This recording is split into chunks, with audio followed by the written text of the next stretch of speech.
আপনাদের উপর শান্তি বর্ষিত হোক। আশা করি সবাই ভালো আছেন।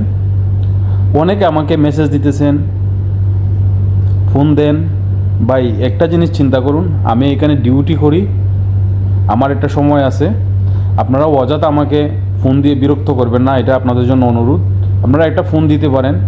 অনেকেই উঠাউঠি 2টা 3টা 4টা 5টা ফোন দিয়ে দেন, মেসেজ একটার পর একটা 10টা মেসেজ পর্যন্ত দিয়ে দেন একসাথে। আপনার যদি কোনো প্রশ্ন জানার থাকে আমাকে অবশ্যই নক করবেন, আমি আপনার প্রশ্নের আনসার দিব এবং আমি যথাসময় আপনাকে একটা টাইম দিয়ে আমি আপনার সাথে কথা বলারও চেষ্টা করব।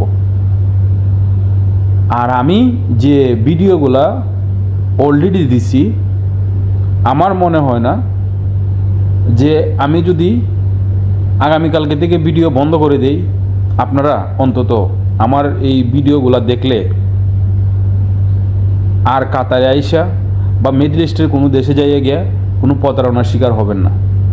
আমার যতটুকু নলেজ আসিল, অভিজ্ঞতা আসিল, আমি এই ভিডিওগুলোতে তুলে ধরছি।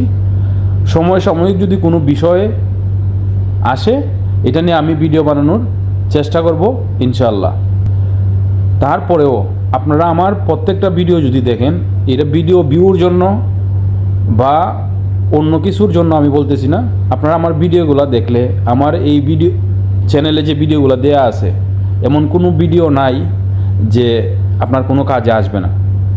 আপনি কাতারে কেন আসবেন, কারা কাতারে আসবে, কারা কাতারে আসলে কাজ পাবেন, কারা কাজ পাবেন না, এবং কেন কাতারে আসবেন, কোন কোন কাজের ডিমান্ড বর্তমানে কাতারে, কাতারে আসার পরে পরিস্থিতি কি হয়, ব্রোকার বা দালাল এজেন্টের মাধ্যমে আসলে পরে আপনি কোন কোন বিপদে পড়তে পারেন, ড্রাইভিং লাইসেন্স এখানে নিতে কতদিন সময় লাগে, এখানে টাকা খাওয়ার কত টাকা লাগে, মোটর সাইকেলের লাইসেন্স নিতে কত টাকা লাগে, কারের লাইসেন্স নিতে কত টাকা লাগে, টেইলরের লাইসেন্স নিতে কত টাকা লাগে, আমি অল ওভার আইডিয়া, আমার যতটুকু নলেজ আসিল, আমার অভিজ্ঞতা অনুযায়ী আমি চেষ্টা করছি আপনাদেরকে এগুলা বলার জন্য। এখন এইগুলা যদি আপনারা না দিকা উট করে একটা ভিডিও দেখেই নাম্বার পাইছেন, আমার ফোন দিয়ে দেন, মেসেজ দিয়ে দেন, অযথা প্রশ্ন, শত শত প্রশ্ন আমার হোয়াটসঅ্যাপে আপনারা করতেছেন। তো আমার একটা অনুরোধ থাকবো, আপনারা চেষ্টা করবেন ভিডিওগুলো দেখে দেন, যদি কোনো কিছু না বুঝেন তখন আমাকে প্রশ্ন করেন, আমি ইনশাল্লাহ আপনাদের প্রশ্নের আনসার দিব। আর না হয় আপনাদের কাছে আমার অনুরোধ, এইভাবে মেসেজ দিয়েন না। আপনাদের এতগুলো মেসেজের আমি রিপ্লাই দিতে পারি না। আপনাদের কারণে যারা জরুরি বিষয় জানার প্রয়োজন ছিল তারাও এটা থেকে বঞ্চিত হয়, কারণ মেসেজ একটার পর একটা আসতে থাকে। আমি আসলে সবগুলা মেসেজের সময় করে আনসার দিতে পারি না। তো আজকে মূলত ভিডিও বানানোর আমার উদ্দেশ্য ছিল এটাই, যে আপনারা মিডল ইস্টের যে কোনো দেশে যাওয়ার আগে আমার প্রত্যেকটা ভিডিও আপনারা দেখুন।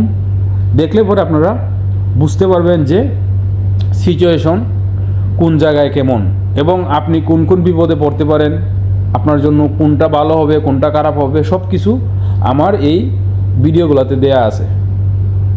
তো আশা করি সবাই বুঝতে পারছেন, আপনারা মনে কষ্ট নেবেন না। তারপর আমি চেষ্টা করব আপনাদের প্রত্যেকের মেসেজের আনসার দেওয়ার জন্য, প্রয়োজনে ফোনে কথা বলে যতটুকু পারে সময় দিয়ে আমার যতটুকু অভিজ্ঞতা আছে ওইখান থেকে আপনাদেরকে তথ্য পরামর্শ দিতে। তো সবাই ভালো থাকেন, সুস্থ থাকেন, আল্লাহ হাফিজ।